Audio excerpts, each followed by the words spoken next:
Hi everybody, welcome back to another episode of The Vegan View. This week we're going to tackle a very important conversation, and the overlying topic is how journalism has failed animals.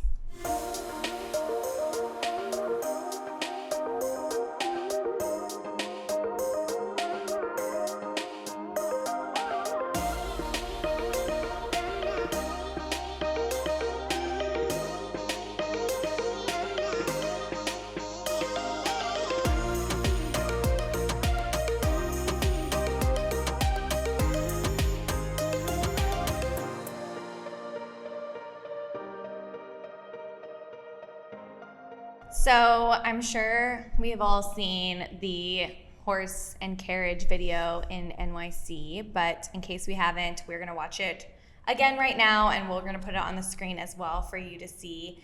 So we're getting this video off of PETA, and let's. Oh my God.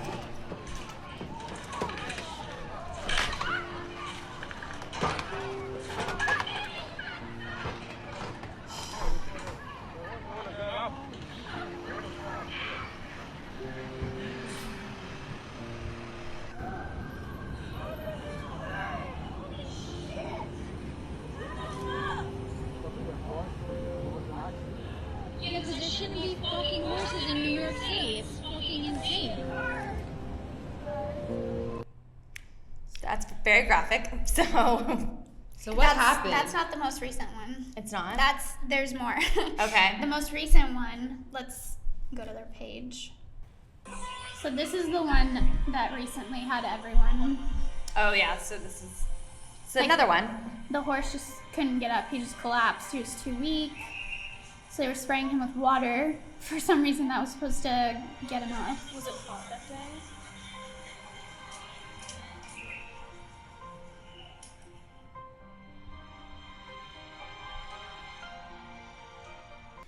It's really hard to watch. That's so hard to watch. It's really infuriating. But I think it's important because this is something that went viral not only with vegans, but just everybody. Like, it sparked outrage with everybody, rightfully so. I think before we get into journalism, I think we have to understand and realize that we all have a responsibility, and it's everybody's fault that this is still happening. Yeah.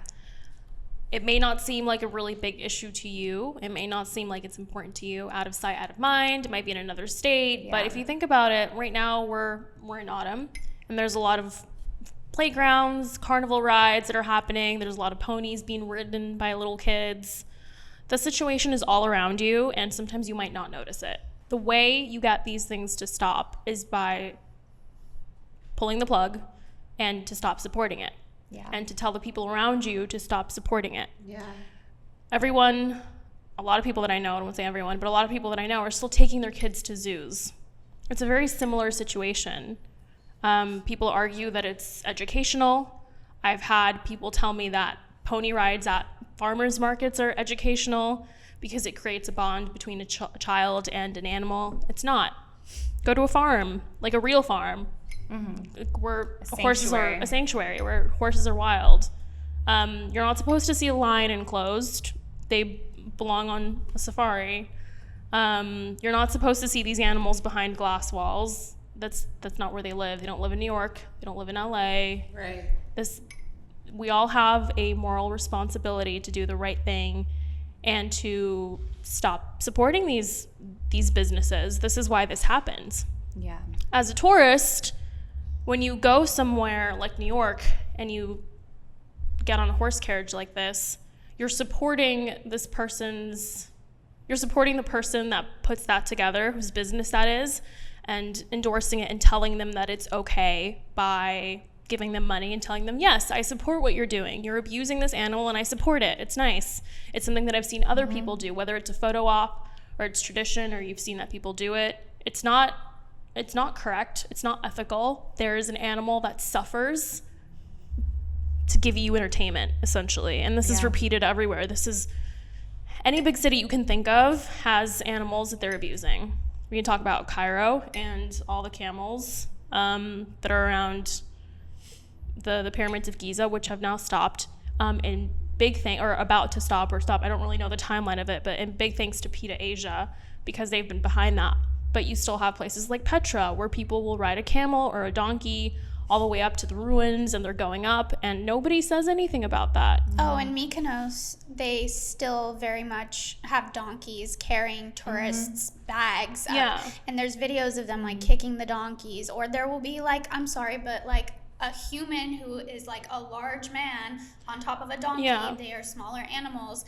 And the donkey literally cannot take another step. And instead of them realizing this, they just keep pushing it and hitting it and kicking it. Exactly. And it's like, I don't know at what point does humanity have to reach before we can look at something like that and be like, that's not right. That's not right. How many times do we have to be outraged? Because the thing that was, it's encouraging to see, at the same time it's super frustrating to see, is when something like the horse situation in NYC goes viral. I have a lot of people that I follow and friends and people that I know in real life that are not vegan whatsoever that are outraged and reposting it and saying this has got to stop. And it's encouraging on the one hand because it's like, okay, they recognize that this is bad. At the same time, I get so frustrated because why is that horse any different from any other animal that's being tortured, whether it be for entertainment purposes or for food purposes? Like, it's all the same. We are horrified when we see the violence towards animals. We're absolutely horrified. Everybody's sickened by it. Nobody's watching that horse suffer and going like, yeah, love it. It's fine. Bacon. Like, nobody like is doing that, but when, if It's funny because you reposted some celebrity posted it on their page and you reposted it, and I literally saw it and clicked on it, and I thought to myself, oh, I didn't know they were vegan, because I see like the outrage they posted, and I realized, wait, I don't think they're vegan. Like whenever someone like reposts or posts something about animal cruelty or shares like a viral clip, I just assume that they're vegan because you must care about animals. I guarantee you people who have taken that horse carriage ride in New York are also horrified at this. Oh, for sure. At the site, because they were probably on a horse that didn't experience that. But that doesn't mean there isn't cruelty involved. That doesn't mean that the animal isn't suffering. That doesn't mean that that the horse should be there because he or she was fine or seemingly fine, or like you suddenly become a horse expert and you're like, oh, they're fine, they're pulling the carriage. They're not supposed to do that. They're not supposed to. No ethical way to use an animal for entertainment purposes. And I understand why people have this desire. You go to Egypt and see a camel. Like, of course, that's what you think of when you think of Egypt. And I was in Thailand, and there's a huge problem with elephants in Thailand. And of course, you get this opportunity to be up close and personal with an animal that is exotic, that you don't have in your everyday life. And I think it comes from a place of like interest and curiosity and like love for the animal. But at the end of the day, you have to understand that there's no ethical way to be that up close with an animal if it's used for entertainment purposes. The only ethical way is to go to a sanctuary where these animals have been rescued from entertainment or from factory farms. That is the only ethical way to see an animal. And do your research, right? Because I heard about a lot of scams that were happening specifically in Thailand, where they were saying that they were a sanctuary, and they might have been a sanctuary, but they had like a sister business too, where you could actually touch the elephants, and they were the same elephants. So they were just pandering to the different types of tourists. Like, oh, the more like sustainable, like eco-friendly, like conscious tourists, like they don't want to like touch the elephant, or they might like just want to like throw water at the elephant and like let the elephant be. Okay, well, those same elephants are also being taken somewhere else. Like, they rotate them. They're being taken somewhere else where people ride them. Or, people like touch them and like they're uncomfortable, Well, so I've had many doing research. I've had many conversations with other vegans about how the whole sanctuary idea is such a slippery slope. And also, like, at the end of the day, we all want to see these animals in person. We all want to like experience it, but why do we think we have a right to? We don't have a right to that experience. Like, we don't have a right to invade their personal space, even if you see it as like a sanctuary or ethical. Why do we think we have that right? Just leave them be. And I think a lot of times, like, I was just in New Orleans and, there were horse carriages, and my friend was like, oh, the horses. And I was literally like, oh, the horses, like Yeah. it literally hurts my soul to see that. Absolutely. And I feel like a lot of people chase that experience because they want some kind of fairy tale storybook Or a photo op. yeah Or something like it's like that. this yeah. is real life. From what I was No. told, if you are able to get close to the animal, and okay, they'll tell you like you can't touch it, you can't do this because that's wrong. If you are able to get close to the animal and there is an option for you to take a photo with that animal, they are being exploited, and Yeah. the business that they're running is unethical. And Yeah. even if it's a sanctuary, it is a business that is being run. So Yeah. if you go to Thailand and you go to a sanctuary that's ethical and you are able to take a photo with an elephant, I hate to break it to you, but you are exploiting animals. Yeah. You are not at a sanctuary, you're at a glorified zoo, and you need to stop it. Yeah. Oops. Yeah. I went to Laos once and my friend's uncle like owned a farm and there was just like a bunch of like baby donkeys everywhere. Yeah. And like I got to like feed the donkey and like play with the donkey and take a video of the donkey because it wasn't, you know, for Yeah. entertainment. It was like her family's farm, you know, and like That's different. I You know? will say, Yeah. I mean, I'll just to be devil's advocate because I did go to an elephant sanctuary in Thailand. Oh. I had to, yeah. This particular sanctuary, though, and of course I'm like blanking on the name now. It is literally the only one in Thailand that you should go to. And they really do. I mean, I get it because it is such a gray area, you know, like looking back, like, was that really, like, did the animal need me to be there, like taking a picture of it? No, but they were very, very respectful of the animal's space. And like, if the animal didn't want to like walk, then they stayed. Like there was one elephant that didn't want to walk and they were like, this elephant's going to stay. Like you don't get to like, there's no like, Making them do anything. It was literally you get to go watch them during their feeding time. So they need people to feed them. That's like part of their everyday routine. And then they go walk down to the water to bathe. Yeah. And you just walk behind them, essentially. Yeah. So you're close enough to get a picture with them. But it's not like anything where it's like they're, you know, booking up their schedules with like daily walks around and around and around. Yeah. It was like a specific time. But I like looking back, like, I don't know, would I do it again? I don't know. Like it is a slippery slope because I want all the animals to have the freedom to just like live their lives and I think just too, sad. because when I did that, it was years ago, and Yeah, I feel like same. I didn't have the knowledge of knowing, oh, maybe this isn't Maybe. right, because they weren't it didn't seem like they were mistreating the animals. Like I fed the animals, I watched them get bathed and everything. And I think the thing is too, like people are going to these countries not realizing, oh, the camel doesn't want you to ride its back. Oh, Right. the donkey doesn't want you to hold. regardless its things. Like, regardless of what the animal's handler says. When I was at the pyramids, the guy was like, I was wondering why the camel was bleeding. His mouth was full of blood from being pulled so much. He was like, oh no, it's fine. That always does that. It's like, no, that So that means that you're always injuring. right. Like, because people probably have that question and they ask him about it, and he's just used to being like, oh no, it's fine. Like, it's not fine.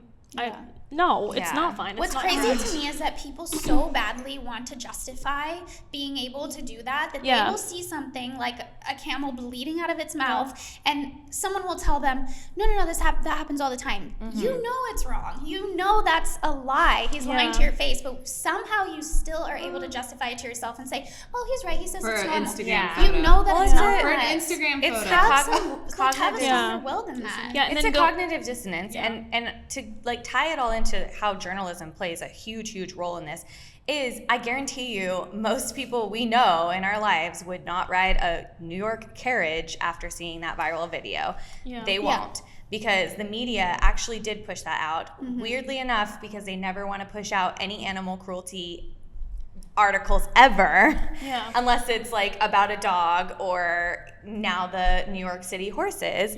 And so now I feel like people are gonna know that it's wrong. Like it's now, if you go, it's like you can't take an Instagram picture on a horse and carriage in New York City and not have people be like, what the fuck is wrong with you? It's just sad that there has to be so many instances like this where the animal dies or is badly hurt or something goes viral for that to happen. I think the tourism sector in a lot of these big cities or in a lot of these landmarks of the world have a lot of money, and they lobby politicians, and they're tied in with the media, and they make sure that you're not pushing anything bad.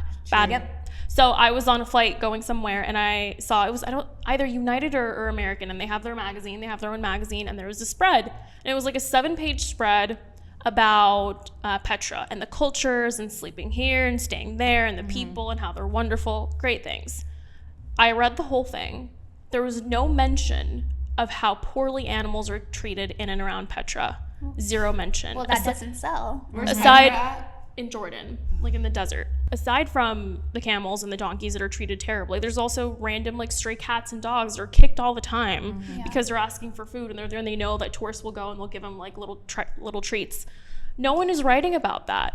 If you're actually a journalist who's not paid off, you have to include that. You have to be real.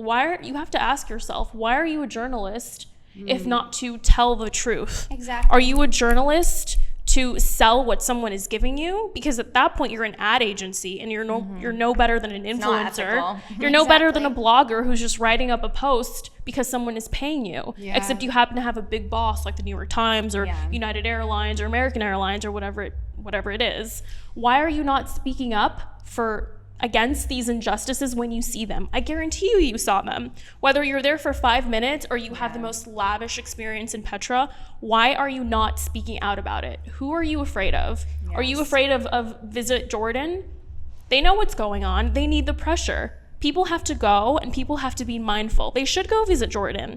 They should go visit Petra. But they should, any communication with the tourism board or any communication with anyone who makes a decision, you have to voice your concerns. You have to say, these animals aren't being treated well. I don't want to participate in that. I'd rather ride the golf cart. That's an option. Yeah. But a lot of people still choose to ride the camel or to ride the donkey, to go up the 200, 300 steps up to the ruins. Because they're not getting Why are the you full doing truth. that? And the journalist did that in this article. She experienced the whole thing. She went up to there was a temple and she participated in all the wonderful cultural things they have there at the expense of an animal that was suffering. And she didn't write anything about that. There was nothing about that. So I found the journalist via Instagram and I sent her a DM. I was like, hey, I liked your article, blah, blah, blah. I've been to Petra too, and I think you painted it in a really beautiful way, blah, blah, blah. But I'm curious as to why you didn't highlight the immense animal cruelty that happens there. As a journalist, as a real journalist, I feel like you should have highlighted that, and I never got a response to that. She had 2,000 followers. Don't tell me she didn't see my message. She saw my message. She probably saw it immediately. And you're failing humanity. Like, what's that quote? You're siding with the oppressor if you choose not to say something. Exactly. And I think another great example of that is Turkey, like the cats. Everybody is like, the people of Turkey love their cats and they take such good care of them, and you go there and everyone just accepts them and watches out for them. And then it's like, well, that's the side you see that these journalists are writing about. These influencer accounts that are travel accounts are going there showing you this side. But really, there are cats who are being beaten. They are starving to death. They have mange. They have missing eyes. Yeah, they poison them. They're poisoned. They poison them. Yeah. So I think that everyone should tell both sides. Yeah. Okay, there's these cats here that, okay, cool. They're being taken care of and it's a good, money maker and whatnot, but if people knew the truth and the reality, maybe it wouldn't grow to that point. People are trying to hide things under a rug. Yeah. And if you had pressure from people to speak out about these things, the tourism boards and the people that make money from these situations wouldn't be able to hide it anymore. Yeah. And then that would change laws. That would make laws happen and help animals, because that would say, okay, well, by you hurting this cat that 15, it sucks that this is the way it has to be, but it's just money. At the end of the day, it's all money. But by you hurting this cat that 15 tourists saw, now we're going to have a 1% drop in tourism because people don't want to come here because people think there's animal cruelty. So now we're giving you a fine of $5,000 or whatever it is, and you can't do this anymore. We're going to put you in jail. It's those kinds of things that sadly make a change. So what happened with poachers in Rwanda? Rwanda had a huge poaching problem, and Tanzania does too.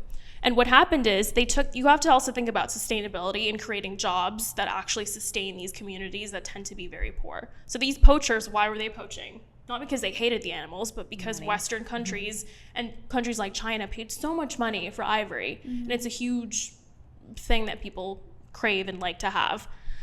So what they did was they went to these poachers and they were like, you know the lay of the land, you know where the elephants are, you know where the lions are, you know where the gorillas are, you know where all these animals are.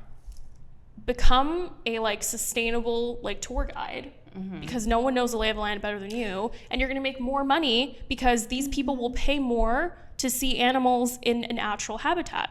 So I went gorilla trekking in Rwanda, and it was a group of 10 people, and it's not inexpensive. I didn't pay it because I went for work. It's not inexpensive, but we probably hiked up a mountain like 3 miles. The former poacher, because they were all former poachers, the tour guide now, knew exactly how to find them, knew where they were, and we couldn't come 20 feet like closer to them. We got too close, and they were like, no, stop, come back. They were so careful because I think they've grown to love the animals, but also because there's an incentive to make a change. It got so bad that people didn't want to go to Kenya. They didn't want to go to Rwanda anymore. They didn't want to go to Tanzania because they saw these horrific photos of the lions that were shot, the elephants that were shot, and like their tusks were missing. All of these like terrible things that again had to go viral for things to make a change, but the government was really involved in that, and they said, no, we want to be like a prime example of sustainable tourism and be the page that turns for sustainable tourism and bring people that are more conscious, because they're more willing to spend more money anyway and see animals in a natural habitat, which is where they should be. Yeah. And going back to like the entitled thing, like you don't deserve to see an animal in a zoo just so you can teach your kids like, oh, this is a gorilla. Why? Why is your child? And here's why a chicken, and here's chicken for dinner. Yeah. Why is your child so important that it needs to have a connection with this gorilla behind a glass? It does not need to have this connection. Because then children think that's where gorillas live. Exactly. Yeah, that's what I took from it when I was growing up. I was like, that's what I thought growing up. My parents said animals live in zoos.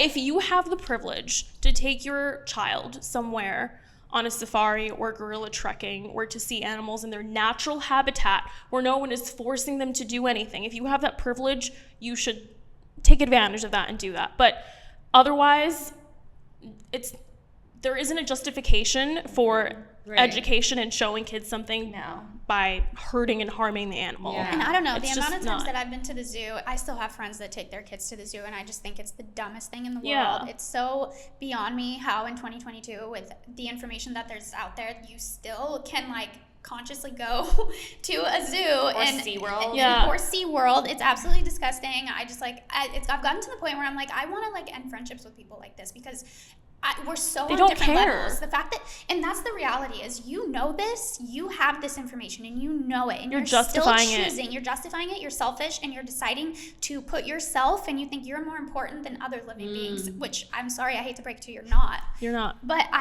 it's so frustrating, because I don't think I've ever seen a single photo of an animal at a zoo that is happy. They always look depressed. They always look really sad. Or there's those videos that always go viral on like Karmagao and stuff. I don't know if I'm pronouncing that right, of people like posing next to a monkey or a lion, and it's just scratching aggressively at the glass, and they're just laughing at it. That is an animal that is driven insane. Yeah. It's How would you driven feel if you insane. were in solitary confinement with maybe like Exactly. one other person? Like, how would you feel? How is that a positive experience That for you? affects your sanity. Of course it does. And I think people justify it. They go to the zoo and they justify it. It's like, oh, that lion looks sleepy. It looks fine. It's like, no, it's not. It's not There's supposed a lot to of be there's here. a lot of propaganda too that zoos spit out. Like let's it's give for people like a conservation. little bit of the benefit of the doubt, because I even think that like up until recently I didn't really fully understand, like, you know, obviously going vegan helped me understand, but before that I think I always had a weird feeling about zoos. I just didn't know what it was. And it's because they sell you on this conservation thing, and when you're touring the zoo they tell you all this stuff about how great it is and all these great things that they did for this animal, and they're in such a better place now, and they really do sell you on a dream. So, you know, I do get it to an extent, and I think like there's also this element, maybe it's the journalists, maybe it's the people partaking in these tourism activities, that if they admit to themselves that this is cruel, then they have to admit to themselves the other ways that they are cruel to animals, which would make them be vegan, which they don't want to do, so they resist. Because I'm just thinking about like the people who work at the zoos and stuff, like whoever handles the lion cage probably loves the lions. Or They whoever do. Like they love these They animals, do. or they're like, yeah, I love working here They because do. you know, or people at the horse ranch and stuff, like I'm sure they do. I'm sure they have like a bond. do, but where's like, come on, there's a disconnect. But you shouldn't be you able love to have animals. access That's to why that you're lion. doing of course. this. Yeah. Exactly. If you love animals, why are you okay with them being trapped behind a glass? Like, why? You think about this logically. You shouldn't even have access to this animal. It is Yeah. absolutely insane. Yeah. Like, if you really respect this animal, you should know that they belong out in their natural habitat. Yeah. And I just have to go back to like how journalism and all of that ties in. And the reason why I think the horse carriage video in specific went as viral as it did, and a lot of the media picked it up, is this is where influencers and my frustration with influencers comes in, because celebrities and whatnot, I'm always like, you have such a huge platform. You are famous just for existing, especially like, you know, Nepo babies and whatnot, models. Like, I'm sorry, you're just beautiful and you walk down a line.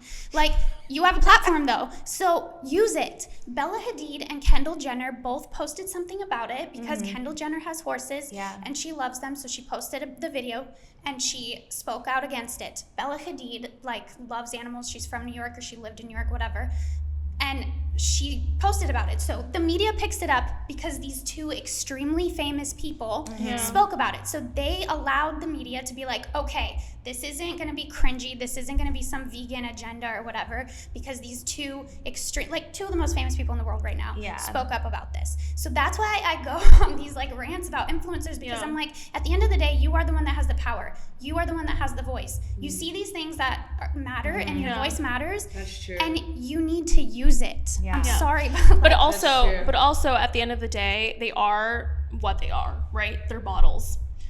As journalists, your job is to pursue the truth and to shed light on things, to shed light. But imagine Like the fact that it takes models them that lie to, about it. Models will post edited photos and Yeah. lie about a product and say it's amazing when it's not. They're walking advertisement. Yeah. Journalists aren't supposed to be, but they've become that. There's that magazine. It's not Travel Weekly. Is it Travel Weekly? There's a really popular magazine that used to have wonderful articles written about different cultures and destinations, blah, blah, blah, which is now just an ad magazine, which now tells you why you should stay at this resort and how wonderful it is, and the turtle hatching programs that they have, and blah, blah, blah, blah, blah, blah, those kinds of things.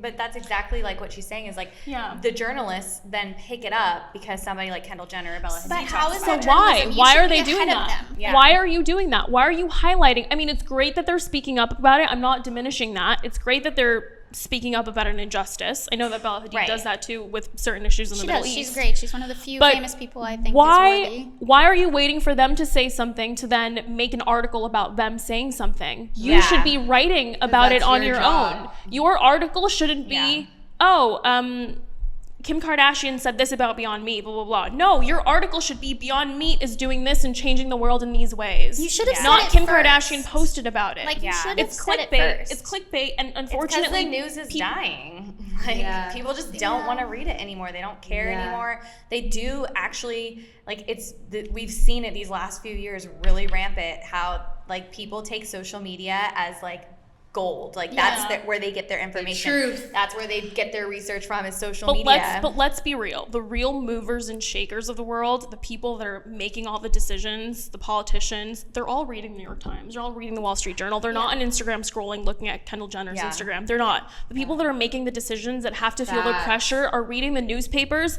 and they're reading glossed over, like, fake fairy tales because that's what you have created. You need to be more responsible with what you're saying. All of you journalists, and this only isn't about animal rights, it's also about what's happening in politics, what's happening in our country. You're not writing about things that affect normal day people. You're writing things to sway public opinion. You're writing things so that people like a certain politician more, instead of asking them important questions. You're softballing questions.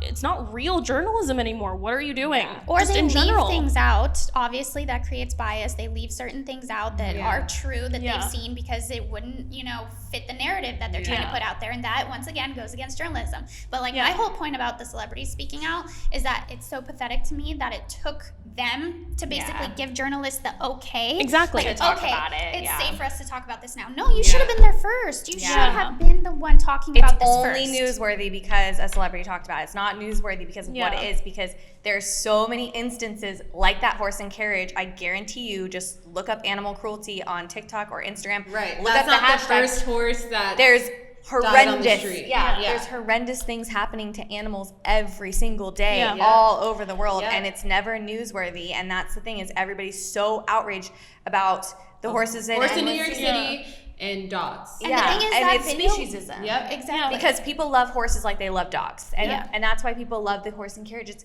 magical. We love horses. Cinderella, Yeah. And they have this love for them, but they don't give a shit about the other animals that we eat, Yeah. like Yeah.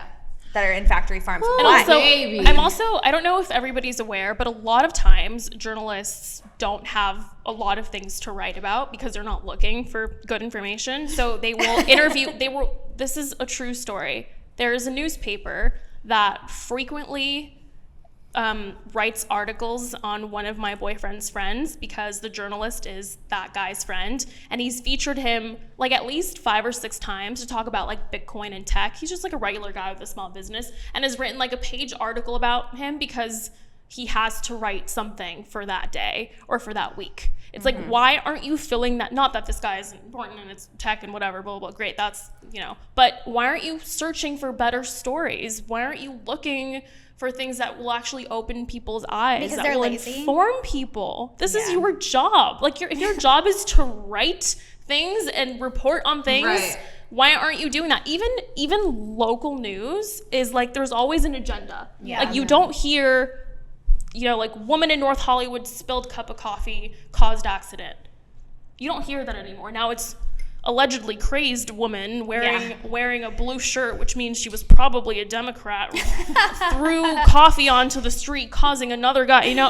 There's always on either An side, agenda, yeah. there's always an agenda, and it's always someone pushing something. There's no simple reporting. Why? Yeah. Why aren't you doing your job? Why aren't you telling the truth? If you're creating a fairy tale out of a horror story for someone else, for a living being, then you're lying. Yeah. You are lying. You are Exactly. an author at that point. You are a blogger. You are They're a selling blogger. something. You are That's not a it. journalist. Well, what kind of advice can we offer people then that like may be feeling frustrated about this? Like, of course it's totally normal to be upset. It makes us upset to see this stuff, and it triggers feelings to the point where we're group texting each other, and then we're like, we got to talk about this on the show. Like, it's super frustrating. I would definitely encourage you guys join the Facebook group and then talk it out with vegans there, because I think it's so important to like connect with your fellow vegans when things like this happen and you do feel angry and you do feel upset, and like just vent it out together and just know that you're not alone, because sometimes it can be very isolating when you feel like, am I the crazy one that I see that this atrocity is happening to an animal, but I also see that it's happening to all animals and no one else seems to see it. Like, I feel like that's a great way to start. I think you should DM journalists. Yeah. I actually like that. DM, I love that. DM your newspaper, write them a letter, Yes. fax them, whatever your method is. I don't know what you like doing. I don't know how old you are. I don't know what your methods are. Communicate with them and tell them that you're over their stupid reporting and that you want real information, real stories, and things that are actually happening. Tell them, or if it's like this piece, like this Petra piece, like tell them, reach out to the author or reach out to the main editor and say, hey, I read this piece, but I was there and they were hitting camels. They were treating them really badly. Yeah. Animals were hurt. One had like a broken leg and he was still going up the hill. Like, say those things. Yeah. Like, put pressure on them, because that's what happens. You put pressure on people and then things start changing. If everyone says, well, someone else will do it, oh yeah, that kind of stinks, then nothing's gonna get done. Like, don't be the bystander. Yeah. Make noise. The squeaky wheel gets the oil. Get the oil. Yeah. Make that the change. Do it. And if they don't see it, they don't see it. If they see it, then that was something that you did. People always see the negative things. They always see it. They always read those. Promise you comments. they will see They it. do. Just choose not to They'll talk gl- about promise it. you They'll see it. gloss over your thank you, oh my god, you're so wonderful, I love this article. They're like, okay, great. But the moment you're like, what the fuck was that? What did you write about? This is awful. They will read the whole thing. Yeah. Even if it makes them upset, the more of those that come in, they'll have to listen. They have to. Yeah. I think another thing that we wanted to touch on this subject, which is extremely frustrating with social media, is how we have so much access to so much information that we don't focus long enough on anything. We just scroll past it and we move on. We get frustrated. It lives in our mind for a second and then we move past it.